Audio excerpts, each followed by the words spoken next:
No, it's not. So first of all, and I have had my objections to the job that Karine Jean-Pierre did, but she worked in politics for 21 years, 5 presidential campaigns, and worked in 2 administrations. A staunch Trump loyalist and unapologetic Gen Z conservative, Leavitt's sharp rhetoric and bold social media presence have already... What happens when a heated political debate meets the unpredictability of daytime television? You get a conversation so intense, it captures headlines across the media world. Yes, we're talking about the highly discussed exchange between Karoline Leavitt, the youngest ever White House press secretary, and the hosts of The View. Buckle up, because this story has it all, from sharp exchanges to surprising revelations that sparked strong reactions on both sides. If you thought daytime TV was all lighthearted banter, think again. Earning a hefty 6-figure salary, she is not just the face of the president's second term, she's also the voice promising to shake up how the White House... Picture this.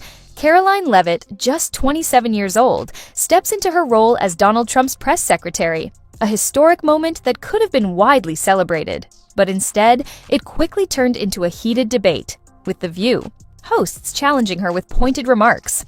Now, here's why this matters. Leavitt didn't just step into the White House with a smile and good intentions, she came ready to make changes. In her very first briefing, she announced a bold shift in the press room, aiming to reshape the media landscape. Her approach?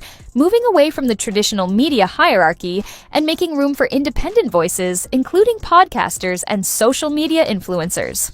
According to Leavitt, millions of Americans, especially younger audiences, are turning to digital platforms like podcasts, blogs, and social media for their news, rather than relying on legacy media outlets. A daring move, right?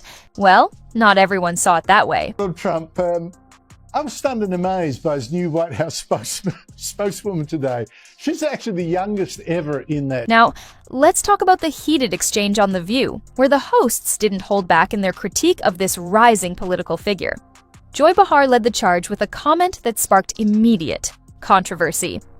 She's probably been put in there because, according to Donald Trump, she's a 10, Behar remarked, a statement that many saw as dismissive of Leavitt's qualifications. The reaction was swift and intense, with critics calling out Behar for what they saw as hypocrisy. In an era where women continue to break barriers across industries, such remarks felt outdated to many. One social media user commented, "If I were a better person, I'd feel embarrassed for her." But Joy Behar seems to thrive on negativity. She's just 27 years old. But boy, was she giving it to the Trump haters in her first White House. But wait, it gets even more intense. Whoopi Goldberg didn't stay on the sidelines. She jumped into the discussion with a passionate critique of Leavitt's press briefing, particularly her remarks about cutting funding for certain policies in federal agencies. Goldberg's response? A strong rebuttal, arguing that the very concept of wokeness played a role in creating opportunities like Leavitt's own historic appointment. Her comments sparked a wave of debate, with opinions sharply divided on both sides. Something yesterday that really pissed me off. And that was, she said, there will be no wokeness here. Oh, yeah. Let me explain something to you. It was meant to be a mic drop moment, but for many, it didn't land that way. Instead, Goldberg's remarks came across as condescending to some, with critics arguing that she was reshaping the meaning of wokeness to fit her own narrative. The exchange only added more fuel to the already heated debate, leaving audiences divided over who had the stronger argument. Wokeness, you might not have that job. Yeah. Because women were not invited to that. And let's not forget Sunny Hostin, who had her own reservations about Leavitt's media reforms. Hostin dismissed the idea of allowing independent journalists and influencers into the briefing room, questioning their qualifications and calling it the rise of mediocrity. The irony?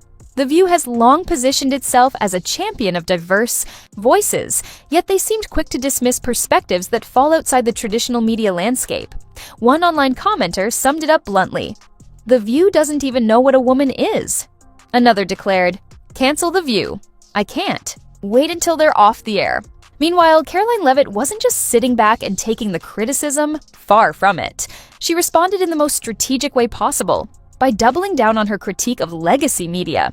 During her briefing, she called out outlets like The View, arguing that they have lost the trust of everyday Americans. The lies that have been pushed by many legacy media outlets in this country about this president, about his family, and about this administration will no longer be tolerated, she stated. And to drive the point home, she announced the reinstatement of press passes for 440 journalists who had been sidelined during the previous administration.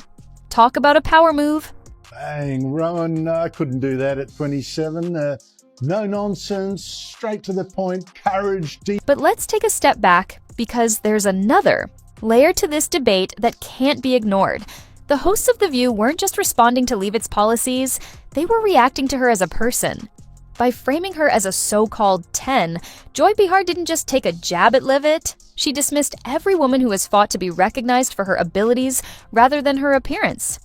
And Whoopi's lecture on wokeness, to many, it came across as an attempt to downplay Leavitt's intelligence and understanding of key issues. For a show that prides itself on empowering women, this moment struck some as a major misstep, and the internet wasted no time calling them out. One user summed it up: if a Republican had said anything remotely like that, they'd be relentlessly criticized. Leavitt is the press secretary at the White House, doing a great job. Such a great job that the ladies of The View feel the green monster coming upon. This isn't the first time The View has faced criticism for targeting conservative women with personal attacks. Remember when they went after former White House press secretary Kayleigh McEnany? At the time, the panel didn't hold back their disdain, often dismissing her as merely a mouthpiece for Trump, despite her strong legal background and ability to navigate some of the toughest press rooms in modern history. It seems like a pattern. Strong, articulate women who don't align with their political views often get reduced to caricatures. And yet, when the roles are reversed, The View is quick to call out perceived slights against liberal women in power. Many fans have pointed out this glaring double standard, labeling it nothing short of hypocrisy. Don't like this woman, she's a good communicator. And so Joy Behar just offered her analysis on why Leavitt was picked for. What's even more telling is how The View hosts seem to underestimate the intelligence of their own audience. By focusing on petty jabs and dismissive remarks, they risk alienating viewers who see through the noise. Social media reactions suggest that people are growing tired of condescension and want real discussions about important issues, not schoolyard insults. One user summed it up perfectly. They think we're too dumb to notice, but we see it. They don't want to debate. They want to dominate.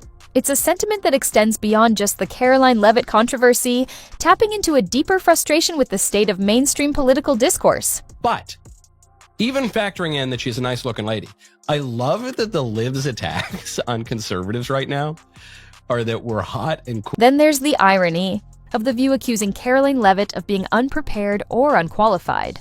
Let's not forget, Leavitt has years of experience in both the Trump administration and on Capitol Hill.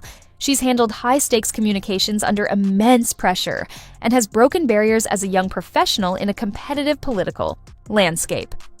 Now, compare that to some of The View hosts, who built their platforms on celebrity status rather than policy expertise.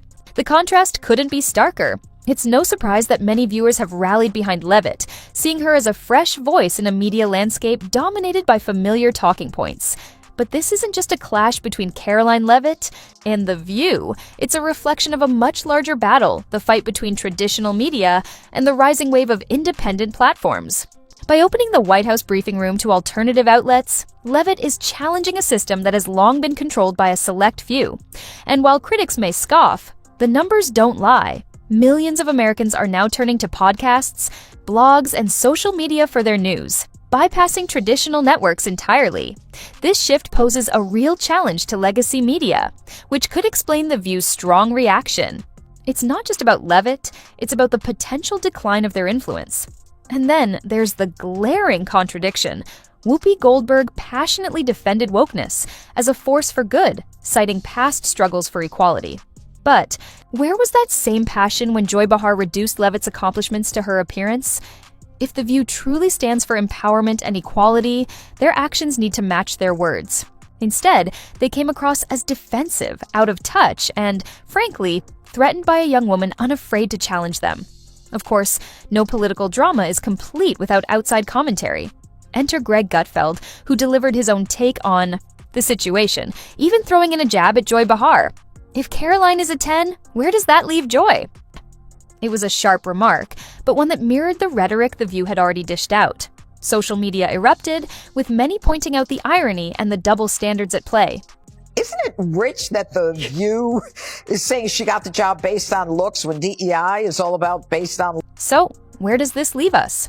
On one side, we have Karoline Leavitt, a rising star making waves with her bold approach to media relations. On the other, The View, a show that seems increasingly out of touch with the evolving media landscape. But this clash is more than just entertainment. It's a reflection of the broader shifts happening in American politics and culture. The real question is this the beginning of the end for The View? With fans calling for the show's cancellation and its credibility taking repeated hits, the signs are hard to ignore. Meanwhile, Leavitt is gaining momentum, proving that she's far more than just a fresh face. She's a formidable force in the world of politics. Karoline Leavitt isn't just making headlines, she's also rewriting history. At 27, the New Hampshire native has become the youngest White House press secretary ever. So, what do you think? Are legacy media outlets like The View losing their grip on the narrative?